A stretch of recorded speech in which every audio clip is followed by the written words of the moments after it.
गजा मारणे हे गुन्हेगार प्रवृत्तीचे आहेत किंवा त्यांना आणि कोण कोण सत्काराला भेटायला आहे, तर मी आपल्या सगळ्या चॅनलवरती ऐकल्यानंतर मी खासदार निलेश लंके यांच्याशी ऑफिसच्या फोनवरनं स्वतः बोलले आणि त्याचा खुलासा मागितला की नक्की काय झालं होतं, कारण आपल्याला माहिती असल्याशिवाय मी तुम्हाला कशी प्रतिक्रिया देणार. तर त्यांनी सांगितलं आता बऱ्याच चॅनलने मला फोन केला, त्यांच्याशी मी स्पष्टपणे बोललेलो आहोत आणि अशा प्रकारे काहीही झालेलं नाहीये. कोण एक पहलवान म्हणून आहे, त्या पहलवानांचं निधन झाल्यानंतर एक कर्टसी व्हिजिट म्हणून त्यांच्या घरी ते गेलेले होते आणि त्यांच्या घरून निघाल्यानंतर ते वाटेत येत असताना काही लोकांनी त्यांना हात केला आणि काही कार्यकर्ते त्यांचे जे होते प्रवीण धनवे म्हणून त्या कार्यकर्त्यांनी त्यांच्या घरी ते गेले होते आणि तेव्हा यांनी हात केल्यानंतर हे थांबले आणि ते आपल्या परिचयाचे असतील असं समजून त्यांनी त्यांचा सत्कारचा स्वीकार केला.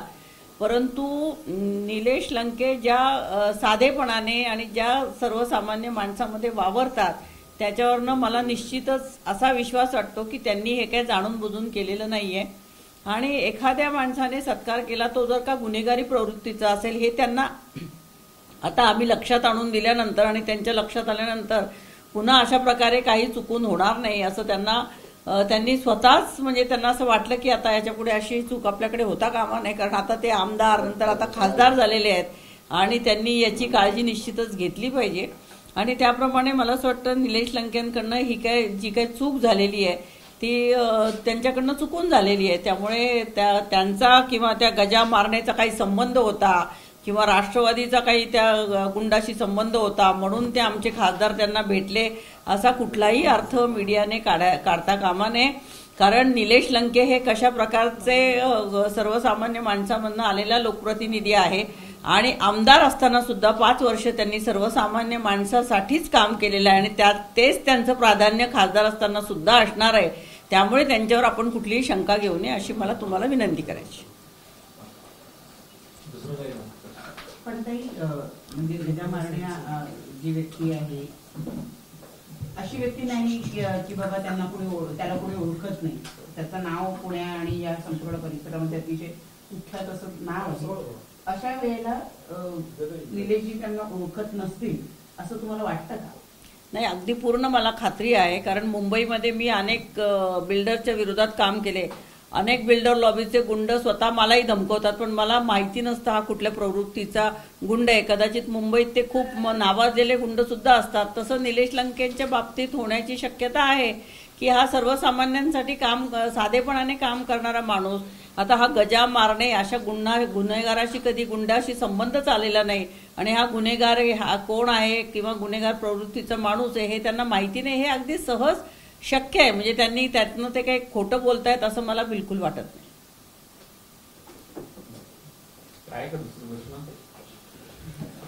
मला त्या काश्मीराहून एका गुंडाचा फोन आला होता, काय त्याचं नाव होतं बरं मी आता दादरमध्ये डॉक्टर बाबासाहेब आंबेडकरांचं स्मारक होतं, मात्र 1 वर्ष झालं काहीही काम त्याचा अपडेट घेण्यात आलेला नाही, सरकारचं पूर्णपणे त्याकडे दुर्लक्ष. नाही, मी पण आज ती बातमी बघून मला खूप धक्का बसलेला आहे की डॉक्टर बाबासाहेब आंबेडकरांच्या स्मारकाची पाहणी करायला राष्ट्रवादी काँग्रेसचे मला वाटतं पवार साहेब सुद्धा तिकडे गेले होते, सुप्रियाताई बरोबर सुद्धा आम्ही गेलो होतो आणि त्याचं काम इतकं जलद गतीने सुरू होतं. आणि असं असताना आता जवळजवळ वर्षभरात तिथे कुठल्याही प्रकारचं काम चालू नाहीये आणि तिथे गवत वाढलेलं आहे, तिथे मला वाटतं निधीची कमतरता आहे. म्हणजे डॉक्टर बाबासाहेब आंबेडकरांचं उठता बसता नाव घ्यायचं आणि डॉक्टर बाबासाहेब आंबेडकरांचं इंदू मिलची जमीन, म्हणजे मला असं वाटत होतं की मी सुद्धा त्याच्यासाठी पहिल्यांदा पत्र मी दिलं होतं की या अनेक वर्षापूर्वी की ह्या जमिनीचं बाबासाहेब आंबेडकरांचं स्मारक मोठं भव्य झालं पाहिजे आणि निश्चितच आम्ही त्याचा पाठपुरावा केला होता. त्यानंतर आमच्या सरकार असताना त्यावेळेस वेळोवेळी निधीची निधी पुरवला होता वेळेवर आणि काम इतक्या जलद गतीने चालू होतं की ते 2024ला डॉक्टर बाबासाहेबांचा आंबेडकर तयार होणार होतं. पण बाबासाहेब आंबेडकरांचा सगळ्यात उंच पुतळा बनतोय पण त्या पुतळ्याचं काम सुद्धा अजून 10% सुद्धा झालेलं नाहीये आणि पुढच्या 2 वर्षात सतत काम केलं तरच ते काम होऊ शकेल. पण त्याला ज्या निधीची आवश्यकता आहे ती सरकारने तातडीने केली पाहिजे आणि ह्या स्मारकाला काम जलद गतीने कसं होईल आणि डॉक्टर बाबासाहेब आंबेडकरांचं स्मारक हे लवकरात लवकर कसं तयार होईल ही जबाबदारी या सरकारची आहे. परंतु गेले 2 वर्ष शिंदे सरकारने पूर्णपणे दुर्लक्ष केल्यामुळे हे डॉक्टर बाबासाहेब आंबेडकरांचं स्मारक असं दुर्लक्षित पडलेलं आहे. याचं इतकं वाईट वाटतंय की हे स्मारक निदान या एप्रिल महिन्यात नाही तर आता या डिसेंबरपर्यंत तरी पूर्ण होणं आवश्यक होतं 2024च्या, पण ते झालेलं नाहीये. हे खेदाने सांगावंसं वाटतं. एबीपी माझा, उघडा डोळे बघा नीट.